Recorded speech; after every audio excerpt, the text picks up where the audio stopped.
वैदिक वैदिक जो ज्ञान है उसके साथ जुड़ने का, क्योंकि जो इंद्र विजयम जो पुस्तक थी वो ग्रंथ, पुस्तक तो नहीं है, वो ग्रंथ था। उसमें उन्होंने, पंडित जी ने पूरे समामनाएँ, वैदिक समामनाएँ में से निकाल के, मोती निकाल के एक बड़ी ही गहन और सुंदर माला पिरोई थी। उसमें इतिहास भी है, ज्योग्राफी भी है, साइंस भी है, हिस्ट्री भी है, एथनिसिटी भी है, कॉम्प्लेक्स पूरा भारत का जो ज्ञान उन्होंने निचोड़ के पंडित जी ने उसमें रखा था। तो उसको पढ़ के उसको अनुवाद करने के बहाने बहुत कुछ सीखा। उसके लिए आपका बहुत बहुत धन्यवाद है, और मैं बहुत भाग्यशाली हूँ कि ऐसा काम मुझे दिया गया। और उसके बाद भी आपकी हमेशा कृपा रहती है, और बहुत बहुत संतोष जी और करते रहते हैं। ये ऋषि कुमार मिश्रा जी की भी, ये भी एक भगवान की ही कृपा है कि कई ऐसे अच्छे अच्छे लोग, वरिष्ठ लोग को कि उनका आशीर्वाद मिलने का मुझे सौभाग्य रहा। तो उनमें मैं कई बार गिनता हूँ गोविंद चंद पांडे जी और कपिलावत सेन जी और ऋषि कुमार मिश्रा जी, इस तरह कई, ये भी भाग्य की, सौभाग्य की बात है कि उनका आशीर्वाद मिलता रहा। मैं मिश्रा जी से मिला था संस्कृत केंद्र बनाने के संबंध में। पहली बार मैं उनको फ़ोन करके उनसे समय मांगा जब हम जवाहरलाल नेहरू विश्वविद्यालय में, आपको पता होगा कि वहाँ संस्कृत को पढ़ाने ही नहीं दिया जाता था। अगर कोई पोस्ट आती थी यूजीसी से संस्कृत की तो उसको कहीं और स्थानांतरित कर दिया जाता था। तो वहाँ केंद्र बनाने का, संस्कृत का केंद्र बनाने का, क्योंकि भाषा का स्कूल है, सारी भाषाएं हैं, अरेबिक भी है, पर्शियन भी है, इंडोनेशियन भी है, जर्मन भी है, फ्रेंच भी है, पर संस्कृत नहीं है। तो ये एक विडंबना थी जो मुझे बहुत हिट करती थी, और नामवर जी के साथ बड़ा मेरा प्रेम पूर्ण जल्प और वितंड रहता था वाद नहीं इसको लेके उनके साथ रहता था। और फिर जब मौका मिला, तो जब मैं डीन बना तो थोड़ा मेरा के भी कुछ हो सकता है। तो मिश्रा जी को मुझे याद नहीं कैसे, किसने मुझे बताया, किसी ने मुझे बताया, नहीं, शंकराचार्य जी को भी उन्होंने मिलवाया, मिश्रा जी ने। तो मैं उनसे समय लेके गया और उनको मैंने बताया। तो उन्होंने, ये आज मैं पहली बार बता रहा हूँ ये बातें, उन्होंने पूरा सुन के कहा कि मैं उनकी कांची शंकराचार्य जी की तरफ से आपको ये कहता हूँ कि आप अगर केंद्र बना लेंगे तो हम 50 लाख रुपए का अनुदान देंगे, 50 लाख रुपए का, रिसर्च करने के लिए, करने के लिए। तो आप देखिए, तो उनकी ये पुस्तक है, उसके बारे में चर्चा, उसके जिन्होंने ये पुस्तक लिखी है उनके ज्ञान के अनुरूप तो मेरा ज्ञान है नहीं, तो मैं तो उसके बारे में कुछ जो समझ आएगी वही बोलूँगा। पर मैं पहले ये बताना चाहता था उनके बारे में कि उनका कितना,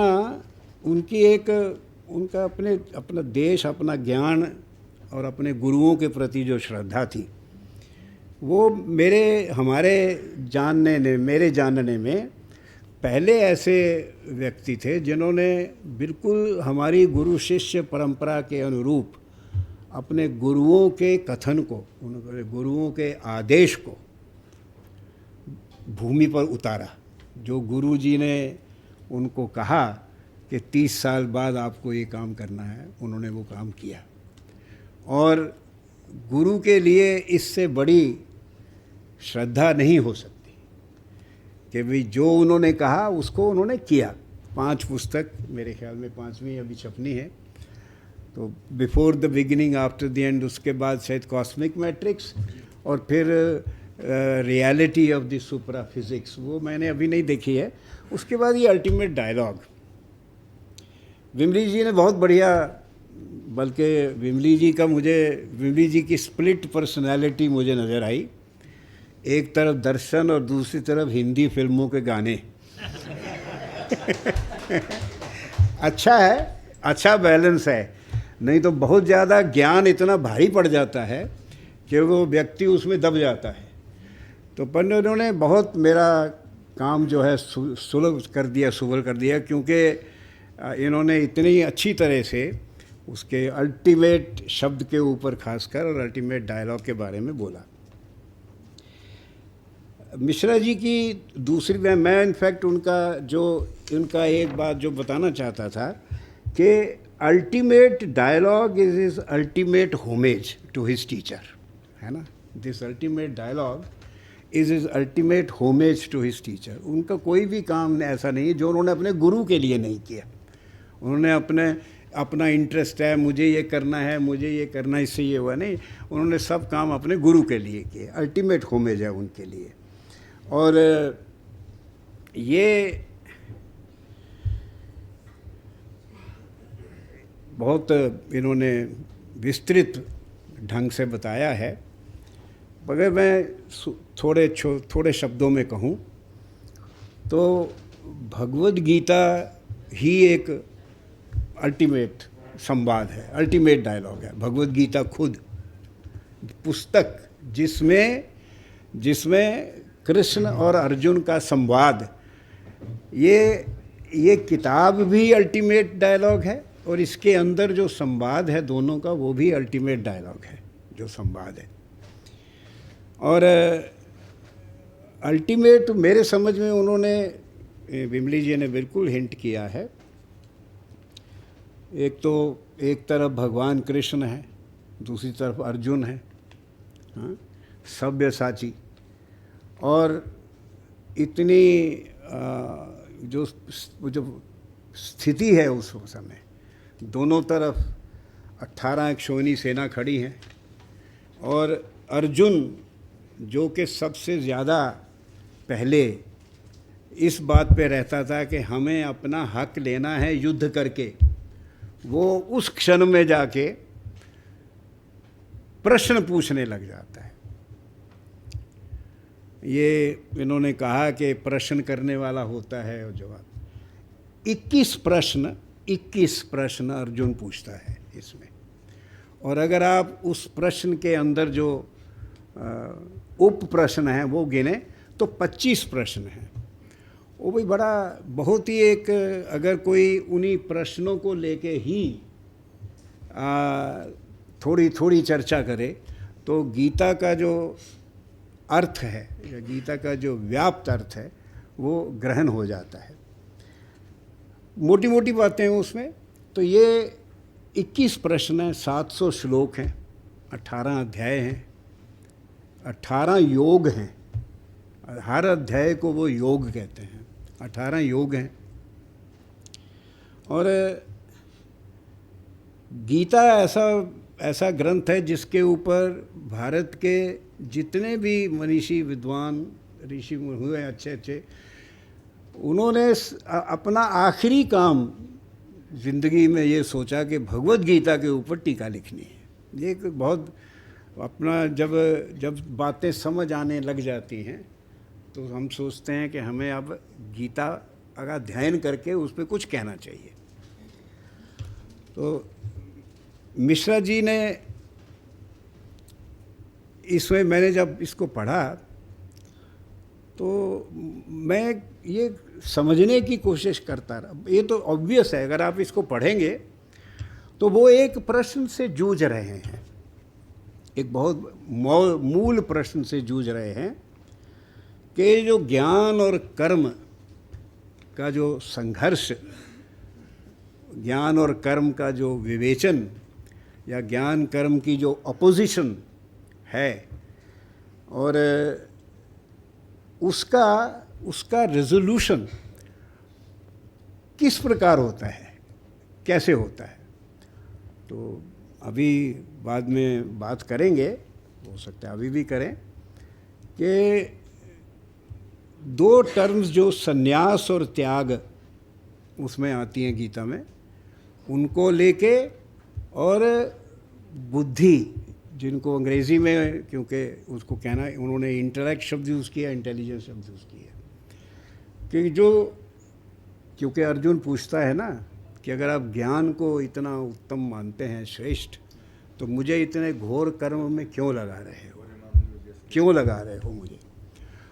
तो उसका जो, उनका जो उत्तर है बड़ा, वो भी आप सब जानते हैं, ये तो एक छोड़ कि भी, एक तो ज्ञान और कर्म में भेद नहीं है, और ज्ञान कर्म के बगैर कोई भी कर्म है उससे ज्ञान होता है, और ज्ञान जो है वो भी अपने आप में कर्म ही है, इसमें भेद नहीं है। और परंतु वो क्यों उसको कर्म में लगा रहे हैं, क्यों लगाते हैं, तो उसमें मिश्रा जी ने जो ज़्यादा बहुत विस्तृत रूप से पेजेस में उन्होंने ये प्रयत्न किया है समझाने का कि बुद्धि एज ए कैटेगरी ना, मन बुद्धि पंचकोश में, जैसे मन, क्योंकि मन तो करता है संकल्प विकल्प। आदिशंकर भी अपने विवेक चूड़ामणि में जब वो पंचकोश को समझाते हैं तो मन संकल्प विकल्प करता है। बुद्धि जो है वो निर्णयात्मक होती है, वो निर्णय लेती है। तो वो जो उन दोनों का जो आपस का संबंध है ज्ञान और कर्म का, और उन दोनों में से अगर हमें एक पथ चुनना पड़े तो कौन सा चुनेंगे। तो कृष्ण जी के अनुसार बड़ा क्लियर है उनका कि कर्म का पाथ श्रेष्ठ है। अब ये उसमें बड़ा साफ है, क्योंकि ज्ञान जो है वो कर्म पे निर्भर है, ज्ञान कर्म पे निर्भर है, और इसलिए कर्म का मार्ग श्रेष्ठ है। पर ये समझ कैसे आती है, ये निर्णयात्मक, ये बुद्धि का जो फंक्शन है। इसलिए वो कहते हैं कि चेतना में, इसकी जो यूनिवर्सल कॉन्शियसनेस भी कहते हैं, चेतना में तीन वस्तुओं का आपस में संघर्ष है और फिर उनका फ्यूजन है, ज्ञान का, कर्म का और बुद्धि का। ज्ञान कर्म और बुद्धि का संघर्ष भी है और फिर उनका फ्यूजन है। जब वो मिल जाते हैं तब एक जो चेतना का उद्भव होता है, एक चेतना का, वो चेतना ये है कि जो भी हम देखते हैं अनेकता, जो भेद हम देखते हैं, ये भेद प्रतिभाषिक है, तात्विक रूप से ये एक प्रकार का कंटिन्यूअस अनब्रोकन एग्जिस्टेंस है, टोटलिटी है। ये भेद नहीं है। भेद इसलिए नहीं है कि जब हम भेद बुद्धि में हमको वस्तुएं दिखती हैं, ऑब्जेक्ट्स, पर जब हम उससे ऊपर उठते हैं, ये मैं मिश्रा जी की बातें बोल रहा हूँ, जब ऊपर उठते हैं तो हमको उनके संबंध दिखते हैं, उसका संबंध, उस वस्तुओं का संबंध, आपसी संबंध। और वस्तुओं का आपसी संबंध क्या है? हर वस्तु में ब्रह्म का होना, वो इमानेंट है, परवेसिव है। वो एक, जैसे एक क्या कि a river runs through it all, A thread, जैसे एक सूत्र उस इस सूत्र के ऊपर पिरोए हुए वस्तुएं जो हैं, एक सूत्र है वो। तो इसलिए जब भेद से ऊपर उठते हैं, जब ज्ञान और कर्म के संघर्ष में बुद्धि का प्रयोग करके जब हमें विवेक बुद्धि होती है, तो हमें ये समझ आती है कि जो वस्तुएं, जो वस्तु जगत जो है भेदपूर्ण, उसके ऊपर उठ के उसको उसकी जो वास्तविक या परमार्थिक स्थिति है वो भेद वाली नहीं है, वो अभेद की है, अभेद की है। तो ये जो ग्रंथ है, ये ग्रंथ आपको भेद से अभेद की तरफ ले जाता है। पहला ही जो इसका श्लोक है, धृतराष्ट्र संजय को कहते हैं कि संजय मुझे बताओ कि कुरुक्षेत्र में मेरे और पांडु के बच्चों ने क्या किया। अब हमारे समाज में कोई भी ताऊ, बड़ा भाई, अपने छोटे भाई के बच्चों को अलग नहीं मानता। वो कहता, अगर उसमें भेद बुद्धि ना होती धृतराष्ट्र में, तो वो कहता संजय बताओ कि कुरुक्षेत्र में हमारे बच्चों ने क्या किया। वो नहीं कहते, वो कहते हैं मेरे बच्चों ने और पांडु के पुत्रों ने क्या किया। तो जब ये हम देखते हैं, उसके बाद जब अर्जुन विषाद योग में कहता है कि ये तो मेरे चाचा, मेरे मामा, मेरे गुरु, तो ये तो सब मेरे हैं, तो इनको, जिनके लिए हम राजपाट लेते हैं, उनको ही मार दिया, ये हमारे लोग हैं। तो हमें एक क्षण के लिए लगता है कि अर्जुन तो भेद बुद्धि से ऊपर है। नहीं, क्योंकि हमारे लोग हैं। इसका मतलब है कुछ लोग ऐसे हैं जो हमारे नहीं हैं, ये हमारे लोग हैं, इनको हम नहीं मार सकते। जो हमारे नहीं हैं उनको हम मारेंगे, ये है ना। इसलिए उसमें भी भेद बुद्धि है। अब ये जो मूल प्रश्न भगवद गीता में है, मूल प्रश्न वो यही है, अस और देम, अस और देम। और ये जुड़ा हुआ है अनेकता से, अनेकता, क्योंकि ब्रह्म अगर एक है तो ब्रह्म अनेक कैसे हो गया, आप में भी, मेरे में भी, ये भी। तो ये पूरी हमारी परंपरा में बड़े बड़े थिंकर्स ने इस पे विचार किया है, भर्तृहरि ने भी किया है कि भाई ये एक अनेक कैसे हो गया, है तो अनेक, दिखता तो अनेक है। इस अनेकता में एकता सबको नहीं दिखती, पर ये अनेक एक से ही हुआ है, अनेक एक का ही अनेक है, एक का ही अनेक है। जैसे वो जल में वो लहर है, बुलबुला है, फेन है, हाँ, तो वो तो उसी से निकला, उसी में समा जाता है। तो पूरा जो ब्रह्मांड है, शब्द ही बड़ा सुंदर है, ब्रह्मांड, इलिप्टिकल शेप्ड प्रोडक्ट ऑफ ब्रह्मन का जनित इलिप्टिकल शेप्ड यूनिवर्स है ना। ये जो यूनिवर्स है, ब्रह्मांड है, तो ब्रह्म खुद क्या है। ब्रह्म खुद, अगर आप सांख्य देखें, वैशेषिक देखें, तो 24 तत्व हैं, और सांख्य में उनको 2 कैटेगरीज में, कोटियों में रख दिया, पुरुष प्रकृति, पुरुष और प्रकृति, मैटर और एनर्जी। प्रकृति मैटर और पुरुष एनर्जी। तो कुछ ही जो और हमारे ज्ञानी थे, उन्होंने कहा पर energy is not independent of matter. Energy तो मैटर में ही है, एनर्जी मैटर में ही है। इसीलिए वेदांत में जो ब्रह्म की संकल्पना है वो है energy principle immanent in the universe. जो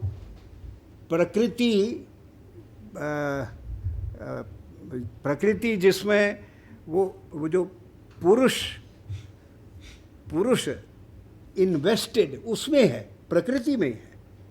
वो एनर्जी प्रिंसिपल जो है वो ब्रह्मन है, और पूरा जो ब्रह्मांड है वो एक एनर्जाइज्ड मैटर है। ये उन्होंने इसमें पूरा लिखा है इसमें कि एक पूरा एक पूरा लिविंग जैसे लावा होता है मोल्टन ना, लिविंग पूरा होलनेस यूनिवर्स जो है अलाइव है, जिसमें फॉर्म्स पैदा होती हैं और उसी में फॉर्म्स कोलैप्स कर जाती हैं। तो Brahma energy principle immanent in the universe. अब इसलिए प्रश्नोपनिषद में है कि अद्वितीय, दूसरा तो है नहीं, ब्रह्म का दूसरा है नहीं, तो है नहीं तो फिर आप में भी मेरे में भी ये कैसे हो गया? तो दो शक्तियाँ उसमें हैं। एक तो माया तो ब्रह्म की शक्ति है, जो वस्तु की अपनी मूल स्थिति को छुपाती, आवरण करके उसको दूसरे रूप में प्रकट करती है, दूसरे रूप में। तो ये तो एक, और दूसरा है काल शक्ति ब्रह्म के अधीन नहीं है वेदांत में। शैव में शायद कुछ भेद है, पर इसमें नहीं, काल शक्ति स्वतंत्र है। तो काल शक्ति के कारण माया द्वारा ब्रह्म दूसरे रूप और आकृति में थोड़े समय के लिए, मैं 1940 में पैदा हुआ है ना, इससे पहले तो नहीं था, 100 साल पहले तो कोई भी नहीं था, आज से 100 साल बाद कोई भी नहीं होगा। तो काल की शक्ति से एक आकृति, एक रूप, ये ब्रह्म है, ब्रह्म का ही रूप आकृति है, पूरा एनर्जाइज्ड मैटर है, उसमें आ गया। तो इसको देखिए, ये बड़ा इम्पॉर्टेंट है। मैं आपको इनकी लास्ट लाइन सुनाता हूँ, जिसमें जो ये देखिए, the dialogue enables us to experience the unbroken wholeness of the totality of existence। जितनी होंद है, जितना है वो एक अनब्रोकन होलनेस है, कोई भेद नहीं, कहीं टुटाव नहीं है उसमें, सब एक ही है, एक है। तो अनेकता दिखती है, अनेकता खुद एक से ही आई, पर हमको एक नहीं दिखता, पर अनेकता में एकता देखना, समझना, और इस पूरे ब्रह्मांड को एक ही होल समझ लेना। जब ये समझ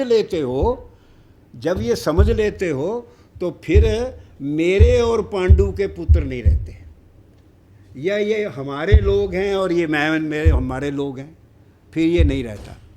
ये जो भेद बुद्धि है, वो भेद बुद्धि जो है उसको ओवरकम करना के लिए ये जो चेतना है, ये जो चैतन्य का बनना है, चैतन्य बनता है ना, ये बनता है।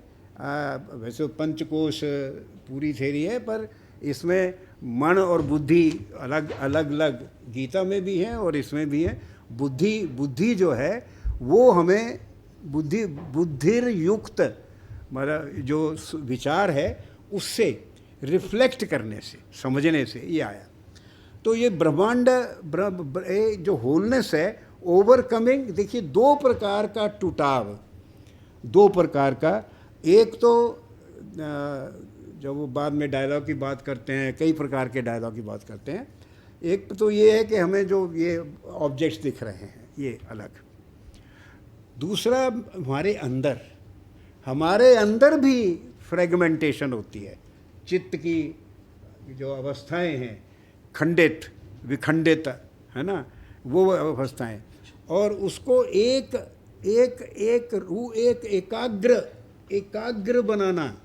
अंदर की जो फ्रेगमेंटेशन है, वो कह रहे हैं उसमें overcoming fragmentation within our inner self, हमारे अंदर जो टूटाव है उसको भी ओवरकम करना, और जो बाहर जो देखते हैं उसको भी करना। इसके लिए ये समझ जो है, अब ये बात, सारी बात कृष्ण जी ने अर्जुन को समझाई, और अर्जुन तो थोड़ा सा पंजाबी था, उसे जल्दी समझ नहीं आती थी। तो क्योंकि आप देखते हैं ना उसमें कि महाराज जी आप, वो उसने कहा नहीं, क्योंकि अपने गुरु जी की इज्जत बहुत करता था। मैं होता तो कहता कि आपको इतना ही शौक़ है तो खुद लड़ लो, मुझे क्यों लड़ा रहे हो। ये कहा नहीं उन्होंने। कह सकते थे कि भाई आप तो पहले ही फैसला कर लिया, हम लड़ेंगे नहीं, और हमें कह रहे हो लड़ो। तो हमें जो ये कहते हैं, ये जो इतना जो क्रिमिनल काम है, इसमें मुझे क्यों लगाते हो, ये प्रश्न है उनका। तो वो उनको समझाते हैं। पहले दूसरे चैप्टर में ज्ञान और कर्म इकट्ठा है, फिर ज्ञान है, फिर कर्म है, फिर चौथा चैप्टर बड़ा इम्पोर्टेंट है उसमें, जिसमें फिर वो उनको सन्यास का भी तो समझाते हैं, समझते हैं, पूछते हैं, प्रश्न पूछते हैं। पर उनको अल्टीमेटली वो कहते हैं मुझे तो आप दिखाओ, बातों से समझ नहीं आ रहा। तो वो विराट रूप दिखाते हैं ना, विराट रूप दिखाते हैं उनको। तो विराट रूप देख के उसके बाद दो प्रकार के अर्जुन के वचन हैं गीता में। एक तो उनके वचन ही है, मतलब स्तुति है, स्तुतियाँ करते हैं वो, कृष्ण, भगवान कृष्ण की स्तुति करते हैं कि तुम्हें मैंने देखा, तुम्हारा विराट रूप देखा, ये देखा। और दूसरे प्रश्न और स्तुति, ये दो हैं। और कृष्ण जी के जितना भी है वो सारा एक्सप्लेनेटरी, एनालिटिकल, समझाने में, उसको समझाने में, और हाई डिग्री ऑफ लॉजिक। देखिए लॉजिक, शंकराचार्य जब भगवद गीता पे अपना लिखते हैं, उन्होंने जो अपना टीका लिखी, तो वो बताते हैं कि दूसरे ग्रंथों से उदाहरण लेके अपनी बात को बनाना शंकराचार्य बहुत कम करते हैं। शंकराचार्य अनुमान और वो जो न्याय उसका प्रयोग करके, लॉजिक से वो आर्ग्यूमेंट करके अपनी चीज़ें इसमें करते हैं। तो पूरी गीता में भगवान कृष्ण लॉजिक से, और लॉजिक किस चीज़ में कि क्यों वो बताते हैं ना। जब मैंने ये कहा कि उन्होंने कहा कि कर्म क्यों, और देखिए एक और बड़ी बात है, निराकार, वो कहते हैं निराकार के ऊपर मेडिटेट करना या निराकार की वर्शिप करना बड़ा कठिन काम है, कहते हैं हर एक के बस का नहीं है। तो पर साकार एक रास्ता है जो थोड़ा आसान है। नॉर्मली हम लोग सोचते हैं कि निराकार प्रधान, पर भगवद गीता में भगवान कृष्ण कहते हैं जो डिवोटी मेरे साकार ब्रह्म के पुजारी हैं वो ज़्यादा श्रेष्ठ हैं। वो साकार को मान, मेरे को मान, जो मेरे को तुम मेरे में समा जाओ, है ना उसमें। तो साकार, ये भी एक जो पूरी एक परंपरा चली आ रही थी कि वो निराकार और साकार के, उसमें भी भगवद गीता एक अपना पोजीशन लेते हैं कि साकार में। और ये साकार ही फिर ज्ञान और विज्ञान, ज्ञान जो है वो निराकार के लिए है और विज्ञान जो है वो साकार के लिए है। इसलिए भगवद गीता में, भगवद गीता को जो समझने के लिए मिश्रा जी उसको एक विज्ञान के रूप में लेते हैं। किस प्रकार लॉजिकली वो उसको करके एनालाइज करके भगवान कृष्ण उनको समझाते हैं। अब देखिए डायलॉग पे मिश्रा जी ने बहुत बढ़िया बातें कही हुई हैं। वैसे इन जनरल आप जानते ही हैं कि प्लेटो के डायलॉग तो दुनिया में बड़े मशहूर हैं। जो ग्रीक फिलोसोफर था, उसे पंजाबी में हम अफलातून कहते हैं। कोई लड़का अगर बहुत सियाणी बात करे पंजाब में तो कहते तू बड़ा अफलातून है, प्लेटो। हाँ, तो प्लेटो के 50 डायलॉग हैं नॉर्मली जो मिलते हैं, और उसके सारे वो डायलॉग नहीं हैं, मल्टीलॉग हैं। हर एक में कई लोग हैं उसमें। वो असल में 5-7 दोस्त होते हैं जो आगरा जाते हैं। आप हैरान हो जाएंगे, वाकई आगरा है। अग्र से है। वो गांव शहर के बाहर गांव कोई बाग है, वहाँ जाते हैं, बैठते हैं और साथ में वाइन की फ्लास्क भी ले जाते हैं, क्योंकि वो भारतीय नहीं है ना। यहाँ पे तो वाइन के नाम पे लोग कहेंगे ये क्या करने जा रहे हैं, है ना। पर वो जाते हैं वहाँ और कहते हैं बातचीत करने से पहले हम let's have A round of wine, फिर बातचीत करते हैं और प्रश्नोत्तरी होती है और बार बार क्रॉस क्वेश्चनिंग होती है। तो वो Plato's dialogues are a model. एक मार्कस ऑरेलियस हुए हैं 5वीं शताब्दी के, उन्होंने अपनी मेडिटेशंस में लिखा है कि मैं प्लेटो की तरह अपनी बात संवाद में ही कहना चाहता था, क्योंकि ये एक कहने का ढंग है, संवाद कहने का ढंग है। बात तो मैंने एक अवधारणा या कई अवधारणाएं मैंने स्थापित करनी है। एक तो तरीका ये जो मैं अब बोल रहा हूँ आपके सामने बोल रहा हूँ, और मैं बोल रहा हूँ ये मोनोलॉजिक है। एक है कि उस अवधारणा को आप एक नाटक के रूप में 2 या 3 4 व्यक्ति आपके सामने बातचीत कर रहे हैं और क्वेश्चन आंसर से प्रश्न उठा के उसका उत्तर लेकर वो धीरे धीरे जो अवधारणा है उसको उसकी समझ तक पहुंचते हैं धीरे धीरे। और जैसे ही वो पहुंचते हैं वैसे ही जो रीडर है या लिसनर है, मैं लिसनर हूँ, अगर कोई पाठ पढ़ा रहा है या मैं पढ़ रहा हूँ तो मैं भी अर्जुन के साथ ही वो बात समझता हूँ, जैसे अर्जुन को समझाई जाती है क्वेश्चन आंसर से समझाई जाती है। और डायलॉग बहुत प्रकार के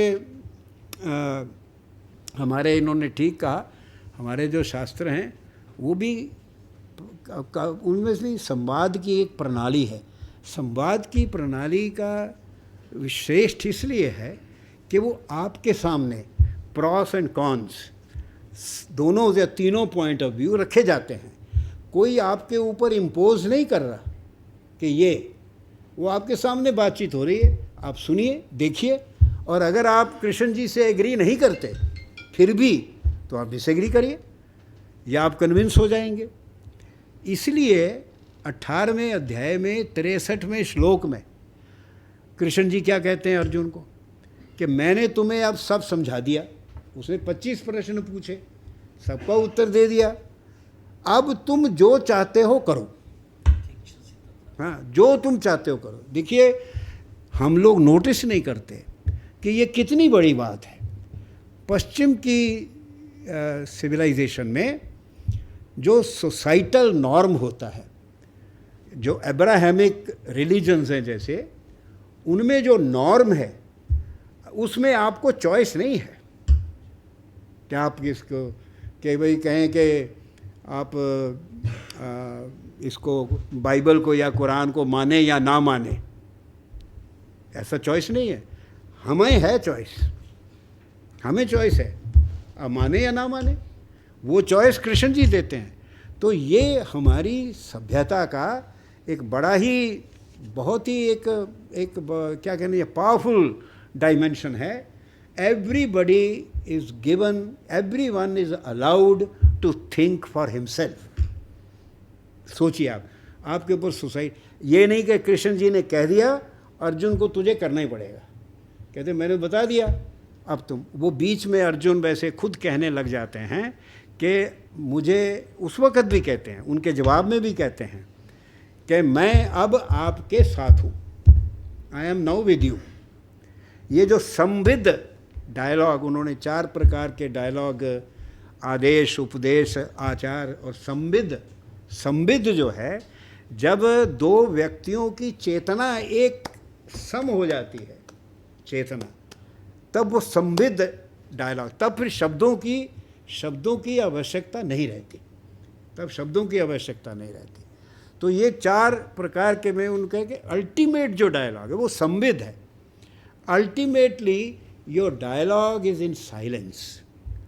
एक पाकिस्तान के कवि हैं तौफीक राफत, अगर ये फिल्मों के गाने सुना सकते हैं तो हम भी तो कोई पोइट सुना सकते हैं।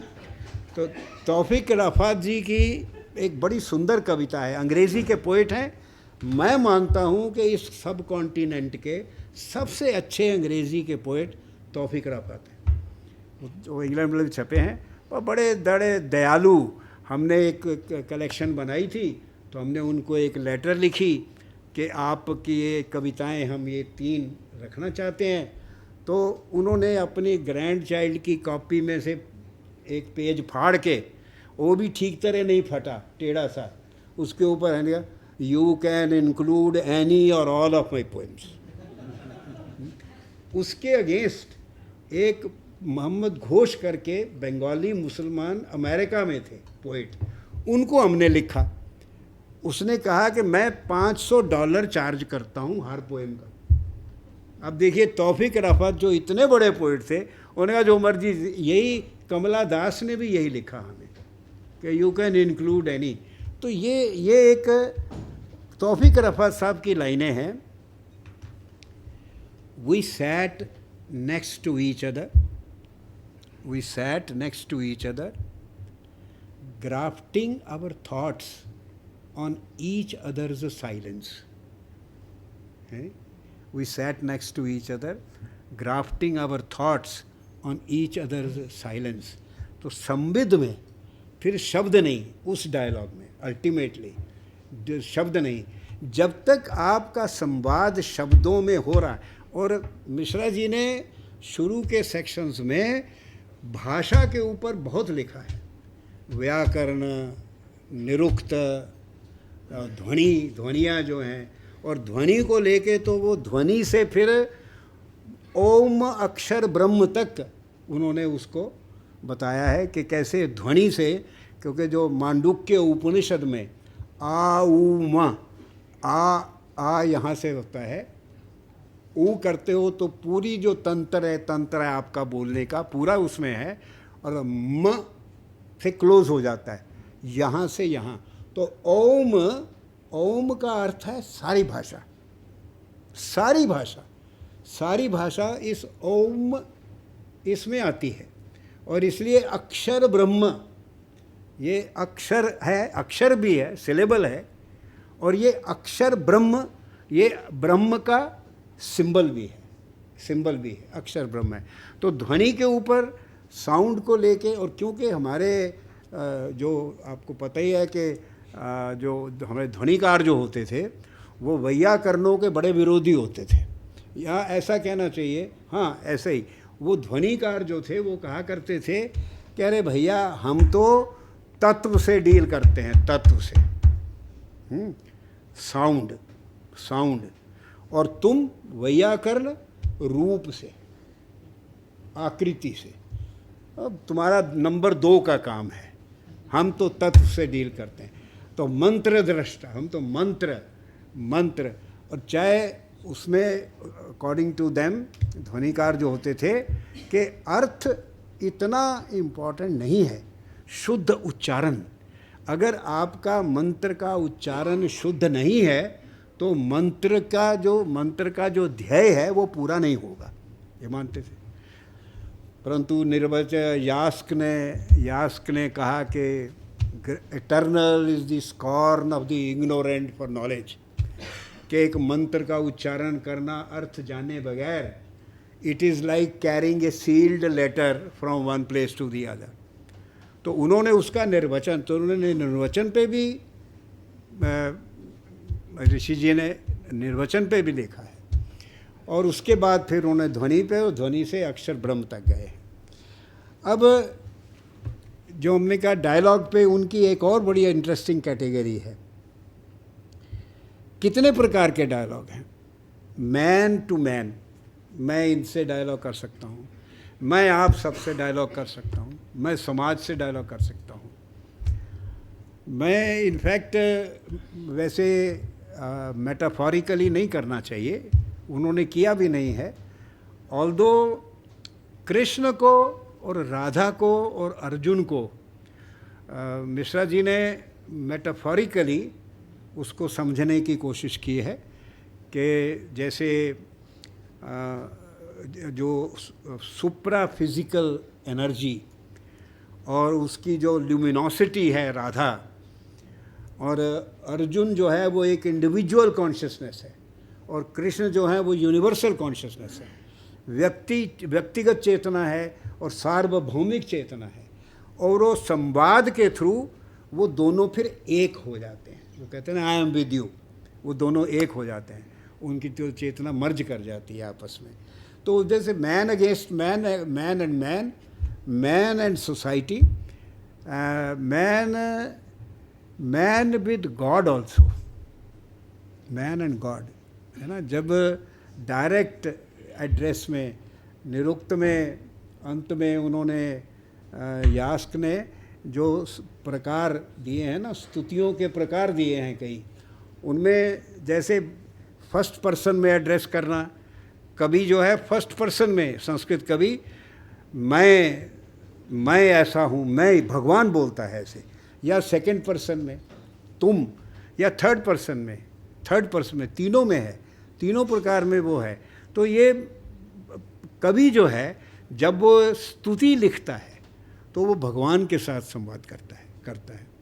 पर वो कहते हैं कि सबसे जो ऊपर है वो है अपने आप से संवाद, अपने आप से संवाद, अंदर जाके मैं अपने आप से जो संवाद करता हूँ, इनर डायलॉग, वो सबसे ऊपर है। और जब वो जो इनर डायलॉग है उसमें चेतना रहती है। चेतना के अक्षरों के रूप हो सकते हैं, पर उनकी ऑडिबिलिटी नहीं है। You will in fact when you begin to understand, आप when you see only with your eyes shut, आंखें बंद करके जब दिखने लगता है, that is the proper understanding. उसमें इनका जो अल्टीमेट डायलॉग है अर्जुन और कृष्ण जी का, वो संविद डायलॉग है, संविद है। और जैसे आप कई लोग कहते भाई मित्र हैं या गुरु शिष्य हैं, इनफैक्ट दे आर टू एक इन स्पिरिट्स, वो दो एक इन स्पिरिट्स हैं। और ये एक स्टेज्ड डायलॉग है, बड़े ब्रीफ में। अगर कृष्ण उनको एक शब्द भी कहते कि ये कोई वक्त नहीं है, तुम्हें लड़ना है, बात वहीं ख़त्म हो जाती। पर समझा के, क्योंकि उनका इसका वेद व्यास जी का ध्येय, वेद व्यास जी ने भगवद गीता महाभारत में रखी, क्योंकि महाभारत एक प्रकार का मीडिया, बहुत बड़ा मीडिया था। महाभारत के कारण भगवद गीता इतने लोगों तक पहुंच गई। अगर भगवद गीता अलग ग्रंथ होता तो उसकी रीच इतनी नहीं होती, तो उन्होंने उसमें जब रखा है, उसमें ग्रंथ में रखा है, तो वो एक दर्शन, गीता दर्शन जो है, उसके लिए रखा है। और उसके लिए उन्होंने दो साधन, अर्जुन और कृष्ण, और संवाद रूप से इसलिए कि समझाना है। और वो आपके सामने दो व्यक्ति आपस में बात कर रहे हैं और आप उसके निष्कर्ष पे पहुंचते हैं। तो इसके और भी बड़ी डायमेंशंस हैं, ज़्यादा इसमें क्या कि देखिए, कोई भी जैसे इनके जो 18 ये जो अध्याय हैं, जो इनके योग हैं, हर एक के ऊपर आपको इस पुस्तक में मिश्रा जी का अपना जो समझ है वो मिलती है।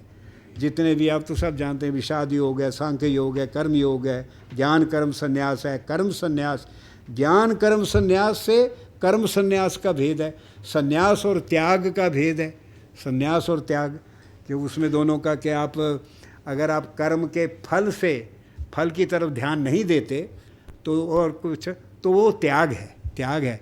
पर नियतित कर्मों को छोड़ के कर्म ना करना, वो संन्यास है। और इसमें संन्यास शब्द जो है वो एक प्रकार का वो बुद्धि के लिए प्रयुक्त है, क्योंकि ये बुद्धि है ना, अकल है ना, ये कि मुझे ये काम करना ही है और ये काम मुझे नहीं करना, निर्णायक बुद्धि है। तो संन्यास और त्याग दोनों उस बुद्धि के ही रूप हैं इस संवाद में, जिनके कारण अल्टीमेटली अर्जुन पूछते हैं कि बड़ा लेट पूछते हैं, क्योंकि वो पहले दूसरे और 5वें चैप्टर में संन्यास का प्रयोग हो गया, और शायद 11वें में उन्होंने संन्यास और त्याग की भी बात की, 11वें या 8वें में। और ये जाके 17वें चैप्टर में अर्जुन जी को ध्यान आता है कि ये अभी बात समझ नहीं आई, भेद। तो वो पूछते हैं कि मुझे संन्यास और त्याग का भेद बताइए, संन्यास और त्याग का। अब इसमें ही कितनी प्रोफाउंड बात है कि आप सन्यासी का मतलब ये नहीं कि आप छोड़ छाड़ के जंगल चले गए। आपने जो नियतित कर्म है वो तो करना ही है, वो करते रहना है, परंतु जो बाकी कर्म हैं उनको छोड़ देना है, ये है सन्यास। और त्याग है कि सब कर्म करने हैं परंतु उसके फल के साथ जुड़ना नहीं है। कर्म फल का निषेध है, फल के साथ नहीं जुड़ना, वो त्याग है। तो त्याग कर्म का संन्यास वो चाहते हैं, कर्म का संन्यास भी चाहते हैं और कर्म का त्याग भी चाहते हैं। वो जो कर्म जो है जिसमें संन्यास और त्याग है, उसका ज्ञान से कोई भेद नहीं है, वो ज्ञान के कारण ही। इसलिए आदि शंकर पे उन्होंने अपेंडिक्स लिखा है एंड पे। आदि शंकर ने, देखिए भगवत गीता एक प्रकार का संग्रह ग्रंथ है। भगवत गीता में ज्ञान, कर्म, भक्ति तीनों हैं, और निर्वाण शब्द भी है, जिससे कई बार लगता है कि वो ब्रह्म निर्वाण कहते हैं। कई बार लगता है कि शायद वो बौद्ध विचार को भी जोड़ना चाहते थे, पर बनारस के पंडित जी बहुत नाराज़ हुए जब मैंने ये कहा कि बौद्ध कैसे, ये तो बहुत पुराना ग्रंथ है, बौद्ध विचार तो बाद में आए। परंतु ब्रह्म निर्वाण है शब्द, 2 बार प्रयोग होता है ब्रह्म निर्वाण। तो जो विचारधाराएं जितनी आपने भक्ति में कितने प्रकार की वो बताते हैं, लोग कितने प्रकार से भक्ति करते हैं या कितने प्रकार से उनकी निष्ठा होती है, तो जितनी विचार की धाराएं थी उन सबको इकट्ठा किया हुआ है। ये संग्रह ग्रंथ की तरह संग्रह। अब इस संग्रह में उन्होंने समन्वय किया है। आदि शंकराचार्य 2nd चैप्टर पे जब कमेंट्री लिखते हैं तो वो कहते हैं, देखिए ज्ञान तो उपनिषदों का धर्म था।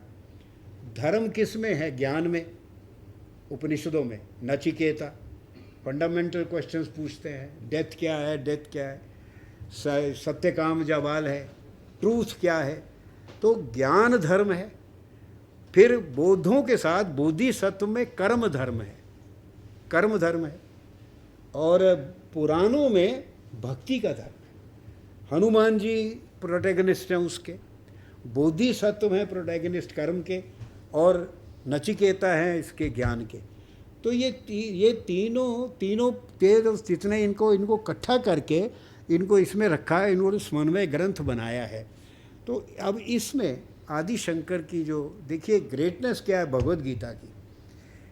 क्योंकि आप सोचिए कि जो सोचने वाले हिंदू भारतीय बहुत ज्ञानी हैं, यूनेस्को इलिटरेट हो सकते हैं यूनेस्को हिसाब से, non literate, but they are highly educated, ordinary Indian. उनके मन में आएगा कि भाई फिर कौन सा रास्ता हुआ, 3 मार्ग बता दिए आपने, ज्ञान का, भक्ति का और कर्म का, कौन सा अपनाना है।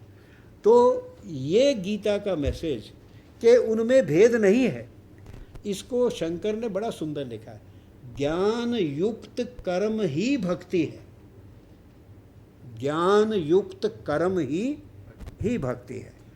तो a watershed text in the our tradition of thought. और जो उसके बाद, इसके बाद भगवत गीता के बाद अगर कोई और संग्रह ग्रंथ या समन्वय ग्रंथ जब वाटरशेड ग्रंथ आया इस देश में, तो वो था गुरु ग्रंथ साहिब, जिसमें 15 भक्तों और 25 भट्टों की वाणी इकट्ठी करी गुरु अर्जुन देव ने। छोटी सी जगह बैठे हुए, उस जगह बैठे हुए जब ना यूट्यूब था, ना मीडिया था, ना लैपटॉप था, उनको इतना ज्ञान कि कहाँ कहाँ पे कवि क्या क्या लिख रहे हैं, ऋषि लोग क्या सोच रहे हैं, उन्होंने उसको इकट्ठा किया। आजकल जब हमें प्रमोशन लेनी होती है तो एक किताब बनानी होती है, तो 10 दोस्तों से कह के आर्टिकल लिखवा के पब्लिशर को ठीक ठाक करके अपना छपवा के बन जाते हैं, प्रमोट लेते हैं। पर अर्जुन, गुरु अर्जुन देव 16वीं शताब्दी 17वीं शताब्दी शुरू में उनको इतना ज्ञान भारत के थिंकर्स का, और वो गुरु ग्रंथ साहब ऋग्वेद की तरह, जैसे ऋग्वेद संग्रह ग्रंथ था उस समय के विद्वान लोगों का इकट्ठा किया हुआ ऋषि, उनको ऋषियों का गुरु ग्रंथ साहब 10 गुरु 15 भक्त और 25 भाट ब्राह्मण, उनकी वाणी इकट्ठी करके, और ऋग्वेद जो था वो छंदों में था, गुरु ग्रंथ साहब रागों में है।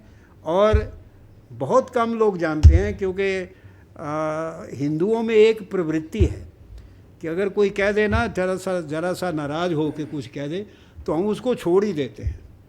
अब जैसे गुरु ग्रंथ साहब भी हमने सिखों को दे दिया, हरि मंदिर को हमने दरबार साहब बना दिया, हाँ, हम छोड़ दिया उनको, ले जाओ। ये गलत है, क्योंकि गुरु नानक तो वैष्णव ऋषि हैं। उन्होंने ब्रह्म विचार किया पूरा जीवन। मैं ये बता रहा हूँ कि भगवत गीता के बाद अगर कोई समन्वय ग्रंथ आया है वो है गुरु ग्रंथ साहब। उनकी जो जपजी साहब है वो निराकार ब्रह्म पे है, और फिर उन्होंने दक्षिणी ओंकार लिखा, और दक्षिणी ओंकार जो है वो साकार ब्रह्म के ऊपर है। फिर उन्होंने सिद्ध गोष्ठ लिखी, डायलॉग विद द योगी, पूरी योग संप्रदाय गुरु गोरखनाथ के संप्रदाय के साथ उनकी जो, उन्होंने भी उस वक़्त की विचारधाराओं को इकट्ठा किया। तो मैं ऋषि मिश्रा जी को प्रणाम करता हूँ कि इतना अद्भुत विश्लेषण, और कई चीज़ें मैं तो बहुत कम बता पाया हूँ इसमें आप 8 सेक्शन हैं और 2 अपेंडिसेस हैं। हर सेक्शन में उन्होंने अपने तरह से हर चीज़ को, जैसे तीनों गुणों के ऊपर भी जो उन्होंने लिखा है, और हाउ गुणातीत, तो इसमें इन्होंने बताया गुणातीत भगवत गीता के हिसाब से उदासीन व्यक्ति होता है। जो उदासीन है वो गुणातीत है। जो गुणों में है तो गुणों में रहेगा तो फिर राजसिक सात्विक के हिसाब से रहेगा, नहीं तो उदासीन, इंडिफरेंट। तो इसलिए मेरी ये रहेगी कि इसको थोड़ा अध्ययन करें। अगर आपको कोई और काम करने का ना हो, कपड़े ना धोने हो, खाना ना खाना हो या खा लिया हो, तो बच्चे खासकर छोटे बच्चे बैठ के इसका अध्ययन करें, पढ़ें, क्योंकि ये ग्रंथ फिर आपको बहुत भारत की पूरे चिंतन की तरफ ले जाएगा, पूरे चिंतन की तरफ। इन शब्दों के साथ मैं